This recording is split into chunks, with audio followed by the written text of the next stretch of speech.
Saya akan menjelaskan tentang landasan teori. A. Basis data. Basis data adalah tempat untuk menyimpan data secara teratur di dalam komputer sehingga data dapat diakses dan digunakan dengan efisien. Itu sangat membantu dalam pembelajarannya karena tujuannya yaitu tujuan kita mengakses data yaitu data aktivitas. B. Menghindari data ganda dan kelas. C. Memudahkan pencarian kebenaran. D. Menjamin keamanan data. Lalu selanjutnya ada B, yaitu ERD atau Entity Relationship Diagram. ERD atau Entity Relationship Diagram adalah diagram yang dalam perancangan database untuk menggambarkan antar entitas yang secara terstruktur. Dengan rancangan database menjadi lebih jelas, terorganisir, dan mudah dibaca. Komponen ERD yaitu yang pertama ada entitas. Objek yang dapat diidentifikasi secara unik dan digambarkan dengan segi panjang. Ada juga entitas lemah, yaitu entitas yang keberadaannya bergantung dengan entitas lain dan tidak dapat berdiri sendiri. Yang kedua ada yang namanya atribut, karakteristik atau properti dari sebuah entitas objek yang disimpan pada tabel seperti si data spesifik. Jenis-jenis atributnya yaitu yang pertama ada atribut kunci, misalnya penanda unik atau NIM atau plat nomor KTP. Selanjutnya ada atribut simple, contohnya dunia digital dan dunia kerja.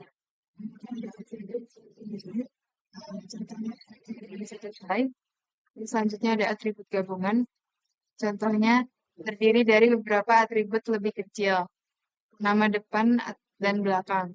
Lalu selanjutnya ada atribut derivatif, contohnya berasal dari atribut lain yaitu usia dan selisih harga. Lalu selanjutnya ada relasi. Relasi adalah hubungan yang terjadi antara dua atau lebih entitas dalam database.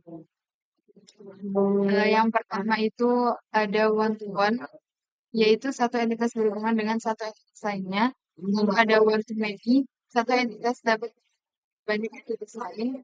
Dan yang terakhir ada many-to-many, yaitu banyak entitas dapat berhubungan dengan banyak entitas lain. Lalu selanjutnya ada garis.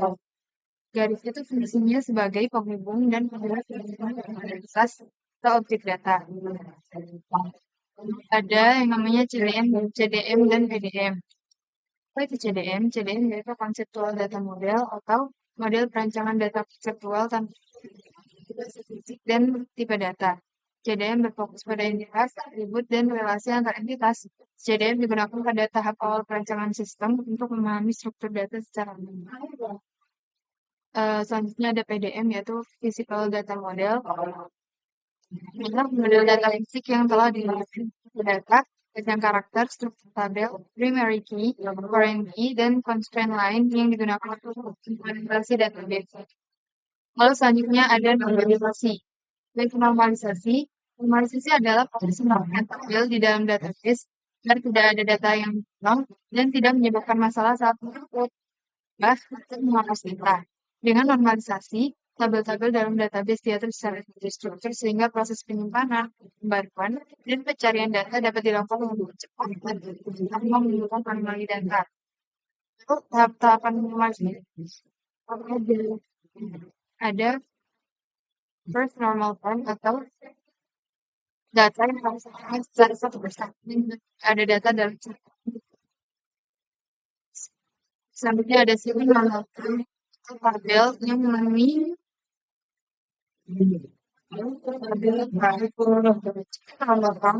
telah berada dalam one first normal form dan setiap atribut non-key bukan sepenuhnya pada primary key.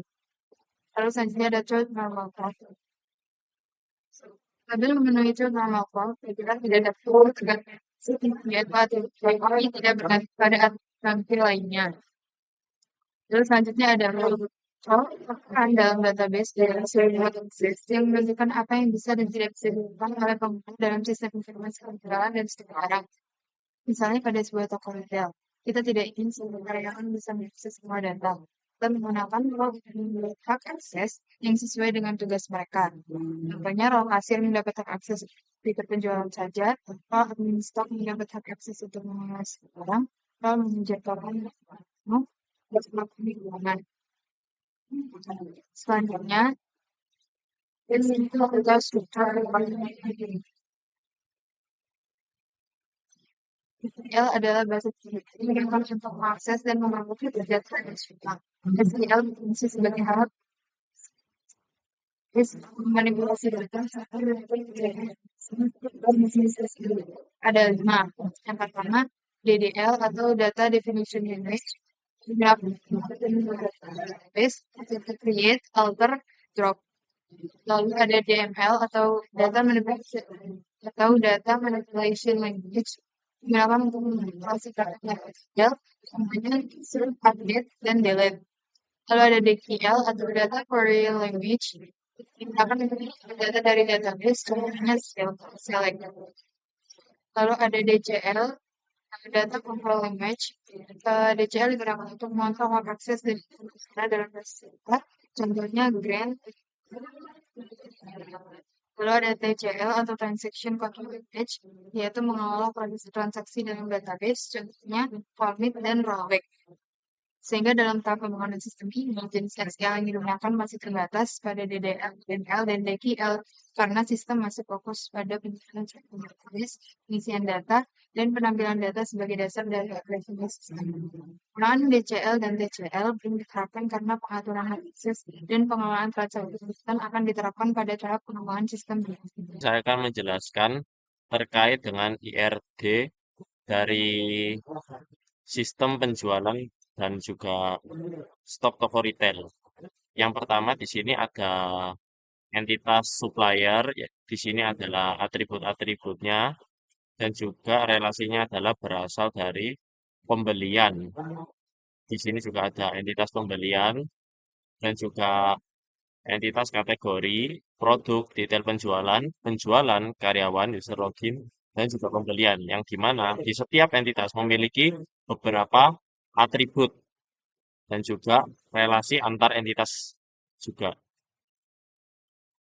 Lanjut di sini, entitas supplier, yaitu adalah entitas yang menyimpan informasi mengenai pemasok barang. Dan atribut yang dimiliki adalah ID supplier sebagai nomor unik, maka akan dijadikan primary key, nama supplier, kontak, alamat. Dan juga relasinya adalah supplier berasal dari entitas pembelian, yang dimana artinya setiap pembelian barang pasti memiliki satu supplier. Lalu yang kedua adalah entitas kategori. Jadi entitas kategori sendiri berfungsi untuk mengelompokkan produk. Atributnya yaitu adalah ID produk dan juga nama kategori. Relasinya, satu kategori memiliki banyak produk. Relasinya one to many. Yang ketiga ada entitas produk. Entitas produk di sini merupakan barang yang dijual dan juga dikelola stoknya. Atribut dari entitas produk sendiri adalah kode produk, nama produk, harga beli, harga jual, satuan stok, dan juga ID kategori. Relasinya adalah produk dicatat dalam detail pembelian, produk mencatat dalam detail penjualan, dan produk dimiliki oleh satu kategori. Yang bisa kita lihat di sini. Ini produknya, juga ini beberapa relasi-relasinya. Oke, lanjut lagi. Kita di entitas pembelian, yaitu entitas pembelian digunakan untuk mencatat transaksi ketika toko membeli barang dari supplier. Atributnya adalah ID pembelian, tanggal, dan juga total. Relasinya, yaitu dari satu pembelian memiliki banyak detail pembelian. Satu pembelian berasal dari satu supplier. Yang kelima, entitas detail pembelian. Entitas detail pembelian menyimpan barang apa saja yang dibeli dalam satu transaksi pembelian. Atributnya antara lain adalah ID detail pembelian, kode produk, jumlah, harga beli, dan juga subtotalnya. Jadi setiap detail pembelian mencatat satu produk dan satu pembelian memiliki banyak detail pembelian. Untuk entitas penjualan adalah transaksi ketika barang dijual ke pelanggan. Atributnya yaitu adalah ID penjualan, tanggal, dan juga total. Relasinya, penjual dilayani oleh beberapa karyawan dan penjualan memiliki banyak detail penjualan. Yang ketujuh, adalah entitas detail penjualan. Jadi, entitas detail penjualan ini adalah detail penjualan yang adalah digunakan untuk mencatat produk apa saja yang dijual dalam satu transaksi. Atributnya antara lain ID detail penjualan, ID penjualan, kode produk, jumlah, harga jual, dan juga subtotal. Relasinya yaitu adalah satu penjualan memiliki banyak detail penjualan dan setiap detail penjualan mencatat satu produk. Yang kedelapan ada entitas karyawan. Jadi karyawan menyimpan data pegawai yang melakukan transaksi penjualan. Atributnya adalah ID karyawan, nama, jabatan, dan juga nomor HP.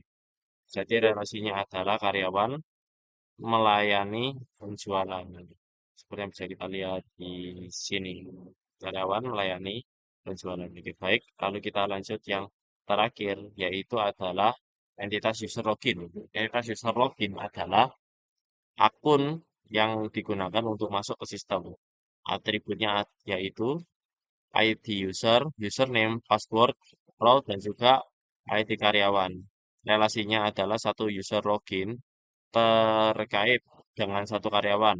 User login melakukan aktivitas di sistem. Nah, jadi berikut untuk penjelasan dari IRD. Jadi setiap entitas memiliki relasinya dengan entitas lain seperti yang dijelaskan dan juga seperti yang berada di diagram IRD berikut ini. Lalu kita lanjut ke CDM atau konseptual data model, konsep data model. Jadi CDM sendiri bentuknya sama seperti IRD, ada beberapa entitas, entitas, entitas dan juga relasi yang sama juga dengan IRD tentunya. Dan juga PDM atau Physical Data Model tentunya sama saja seperti CDM, namun di PDM ini lebih ditekankan lagi untuk tipe datanya. Jadi untuk kategori ID karena menggunakan angka saja maka tipe datanya akan INT saja. Lalu untuk nama kategori karena nama adalah huruf jadi menggunakan varchar dan juga yang lain-lainnya juga di entitas yang lainnya dan juga di atribut yang lainnya juga. Selanjutnya ada normalisasi. Nah, kita normalisasi ini ada tiga tahapan. Yang pertama itu first normal form, lalu satu NF, yang kedua ada second normal form, kedua NF, dan yang ketiga ada third normal form atau 3NF. Nah, pada yang, yang pertama first normal form memastikan bahwa setiap kolom dalam tabel hanya berisi nilai akademik, yaitu dapat bagi lagi dan job baris pada tabel adalah unik. Contoh tabel produk bisa menjadi tabel kategori dan produk. Nah, di sini ada tabel produk di mana ada produk, nama produk, isi botol, teh, produk, Indomie, Rinso, dan lain-lain. Selanjutnya ada kategori ID, harga beli, harga jual, stok. Nah, ini ada tabel kategori. Ada ID, kategori ID, dan nama kategori. Yang kedua, ada second normal form. Pastikan bahwa setiap kolom non-primer sepenuhnya bergantung pada kunci primer. Tabel pembelian, misal tabel pembelian dipecah menjadi tabel pembelian dan detail pembelian. Di mana tabel pembelian berisi ID pembelian, tanggal, ID supplier, dan total. Terus pada detail pembelian berisi ID detail, ID pembelian, produk, jumlah, harga beli, dan subtotal. Terus pada tabel penjualan, dipecah menjadi tabel penjualan dan detail penjualan. Pada tabel penjualan berisi ID penjualan, tanggal, total, total harga, dan ID karyawan. Terus pada detail penjualan berisi ID detail, ID penjualan, produk, jumlah, harga jual, dan subtotal. Yang terakhir ada yang ketiga, third normal form. Pada bagian detail ini yang paling jelas menunjukkan scanf adalah karyawan user login karena password role username tidak boleh berada di tabel karyawan.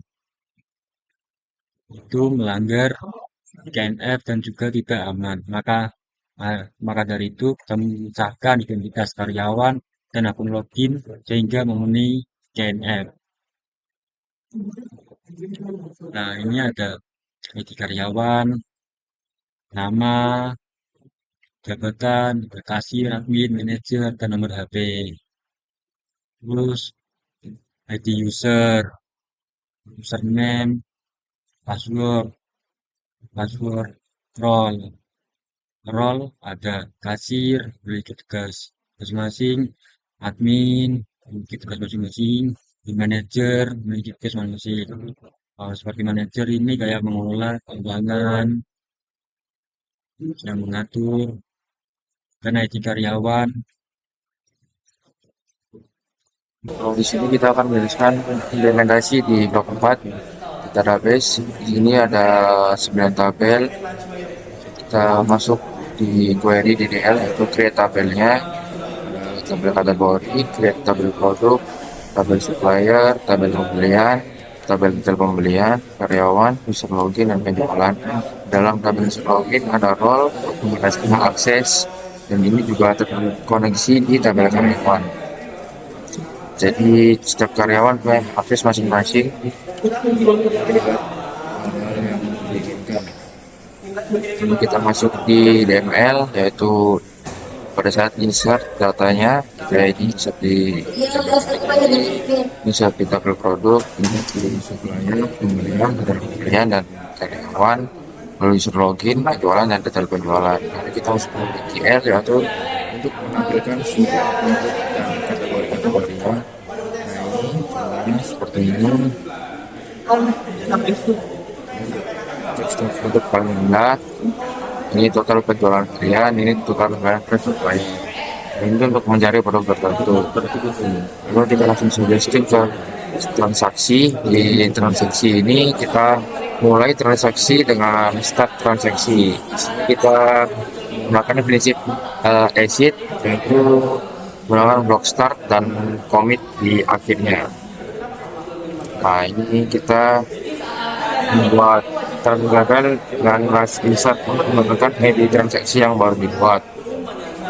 Lalu untuk query update, ini untuk update jumlah stok dari berapa ke berapa.